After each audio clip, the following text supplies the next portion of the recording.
What if I told you a man who's been in power since before the internet could rule for nearly half a century?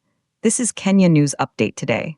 Coming up, you'll discover the shocking numbers behind a historic election and the violent crackdown that's raising alarms across East Africa. Yoweri Museveni is poised for a landslide victory in Uganda's 2026 presidential election. But here's the twist. This isn't just about winning an election. It's about extending a 4-decade rule with a security crackdown that's left the world watching.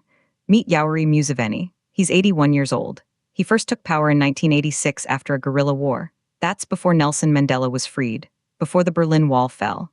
And now, preliminary results suggest he's on track for an unprecedented 7th term in office. This would make him Africa's second longest-serving leader. But here's what nobody's talking about. The numbers behind this landslide.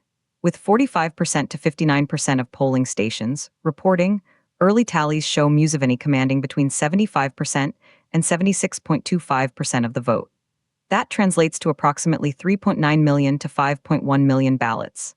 His main challenger, the charismatic opposition leader Bobi Wine, is trailing with just 19.8% to 20.7%. That's about 1.3 million to 1.4 million votes. Other candidates are far behind. Nathana Nandala Mafabi has 2.12%. Former presidential aspirant Mugisha Muntu has just 0.56%. And then, something shocking happened. Despite the Electoral Commission calling voting generally peaceful, the election was overshadowed by heavy security and internet blackouts. On January 16, 2026, the U.S. Embassy in Uganda issued a security alert. They warned of clashes between security forces and opposition supporters. Police used tear gas and live gunfire into the air to disperse gatherings in Bobi Wine's strongholds. Here's the part that will blow your mind.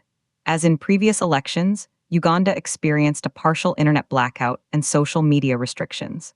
The government says it's to prevent misinformation.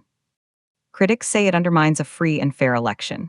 Kampala, the tension in the air, the sound of gunfire, the smell of tear gas. For 9 years, opposition leaders have accused the state of using security agencies to suppress dissent and tilt the playing field. Bobi Wine's camp has already raised concerns over possible vote manipulation, intimidation, and irregularities. But the Electoral Commission insists voting was orderly and the results reflect the will of the people. Final official results are expected within 48 to 72 hours. If Museveni's lead holds, he will begin another 5-year term, reinforcing his position as one of Africa's most entrenched leaders. This creates a seismic shift in East African politics. Some say this is the will of the Ugandan people. Others see a system designed to keep one man in power indefinitely. International observers and civil society groups are monitoring developments amid fears of post-election violence. The implications are huge for regional stability and democracy. But here's the unanswered question. In an age of information, how does a leader maintain power for over 40 years? And what does it mean for the future of Uganda's youth? Do you think this is a legitimate victory or a managed outcome? Drop your take in the comments. Subscribe to Kenya News Update today for more breaking news from across East Africa.